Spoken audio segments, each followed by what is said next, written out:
আসসালামু আলাইকুম ভিউয়ার্স, শারমিন কিচেনে আপনাদের সবাইকে স্বাগতম। আজকে আমি দারুণ একটা শাকের রেসিপি শেয়ার করব। সেটা হচ্ছে হেঁচি শাক। অনেকে আবার হেলেঞ্চা বা সাঞ্চি শাক বলে থাকেন, আর স্বাস্থ্যের জন্য খুবই উপকারী। আর এই শাকের অনেক ধরনের রেসিপি হয়।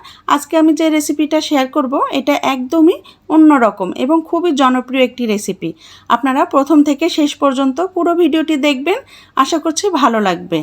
তো এখানে হেঁচি শাক রান্না করার জন্য আমি হেঁচি শাক নিয়েছি, এখানে বড় বড় 2-8টি শাক নিয়েছি, কেটে ধুয়ে পানি দিয়ে ধুয়ে পরিষ্কার করে পানি ঝরিয়ে নিয়েছি। আর এই শাকগুলো কিন্তু গ্রামে বা শহরে সব জায়গাতেই পাওয়া যায়, আর বিশেষ করে গ্রামে এগুলো জমিতে হয়ে থাকে। এখন আমি এই হেঁচি শাকগুলো নাইফের সাহায্যে ছোট ছোট করে কেটে নিব। আজকে আমি আপনাদের সাথে শেয়ার করব চিংড়ি মাছ দিয়ে হেঁচি শাক রান্না। খেতে অনেক মজার হয়। আশা করছি শুরু থেকে শেষ পর্যন্ত ভিডিওটি দেখবেন। তো এখন আমি নাইফের সাহায্যে কেটে নিলাম। কোন টাইপের করে কেটে নিয়েছি আপনার স্ক্রিনে দেখলেই বুঝতে পারবেন।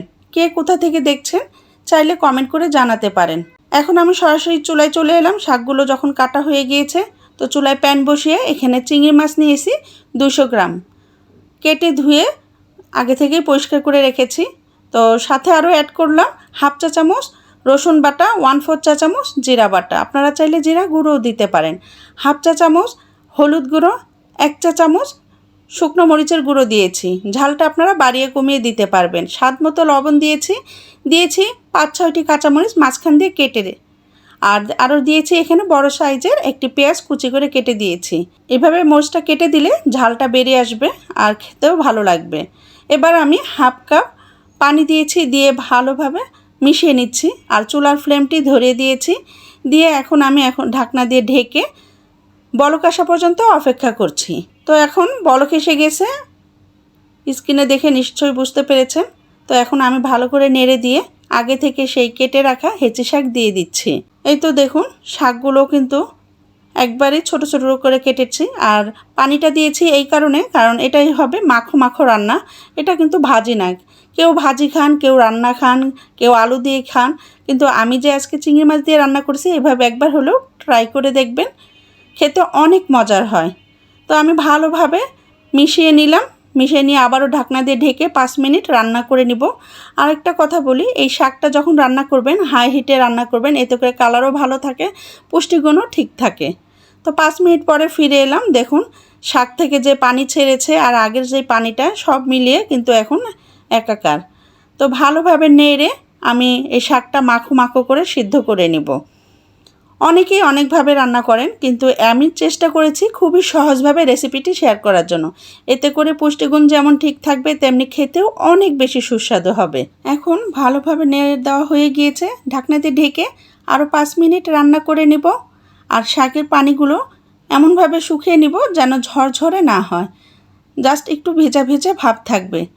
তো রান্না করা হয়েছে, এখন আমি নামিয়ে নিয়েছি চুলা থেকে।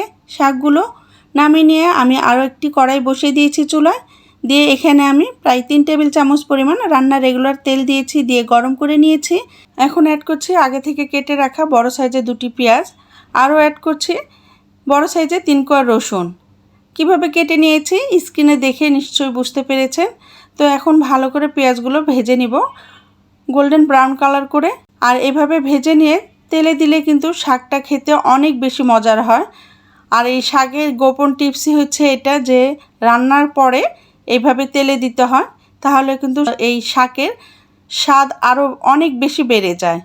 তো পেঁয়াজগুলো ভালো করে ভেজে নিয়েছি। আমি সবসময় চেষ্টা করেছি খুবই সহজভাবে রান্নাগুলো করে নেওয়ার জন্য। এই তো দেখুন, আমি এখানে আরও অ্যাড করেছি 3টি কাঁচামরিচ মাঝখান দিয়ে কেটে নিয়ে, এতে করে সুন্দর ফ্লেভার অ্যাড হবে এবং খেতেও কিন্তু অনেক ভালো লাগবে। তো এখন পেঁয়াজগুলো ভালোভাবে গোল্ডেন ব্রাউন কালার করে ভেজে নিয়েছি। নিয়ে এখন আগে থেকে সেই রান্না করে রাখা শাকটা দিয়ে দিচ্ছি। আশা করব আমার এই চিংড়ি মাছ দিয়ে হেঁচি শাক রান্নার রেসিপিটি আপনাদের অনেক ভালো লাগবে। আর ভালো লাগলে অবশ্যই কমেন্ট করে জানাবেন এবং বাসায় ট্রাই করবেন আপনাদের রেসিপিটি কেমন হয়েছে। আপনাদের একটি লাইক এবং কমেন্ট আমাকে পরবর্তী কন্টেন্ট তৈরি করতে অনেক বেশি উৎসাহিত করে এবং সামনে এগিয়ে যাবার জন্য প্রেরণা যোগায়। তো এখন আমি ভালোভাবে নেড়ে চেড়ে 2 মিনিট রান্না করে নিয়েছি। হয়ে গেল আমার চিংড়ি মাছ দিয়ে হেঁচি শাক রান্না। এখন চুলা থেকে নামিয়ে নিয়ে সার্ভিং বাটিতে নিয়ে পরিবেশন করছি। আমি জাস্ট ডেকোরেশনের জন্য কিছু চিংড়ি মাছ উঠিয়ে রেখেছিলাম, সেগুলো উপর দিয়ে দিয়ে সাজিয়ে নিয়েছি। এই রান্নাটি কিন্তু ভীষণ মজার, যারা এখনও খাননি একবার হলো ট্রাই করবেন। আর এমন সুন্দর ও সহজ রেসিপি পেতে আমার চ্যানেলটি ভিজিট করবেন প্লিজ। আমার চ্যানেলের কোনো ভিডিও যদি আপনাদের ভালো লাগে তাহলে প্লিজ আমাকে সাপোর্ট করার জন্য আমার চ্যানেলটি সাবস্ক্রাইব করে পাশে থাকা বেল অপশনটি অন করে রাখবেন। এতে করে নতুন কোনো ভিডিও আপলোড দেওয়ার সঙ্গে সঙ্গে নোটিফিকেশন আপনার কাছে পৌঁছে যাবে। ভালো থাকবেন, সুস্থ থাকবেন, সবাইকে সাপোর্ট করবেন। পরবর্তী ভিডিও দেখার আমন্ত্রণ জানিয়ে আজকের মতো এখানে বিদায় নিচ্ছি। আল্লাহ হাফিজ, আসসালামু আলাইকুম।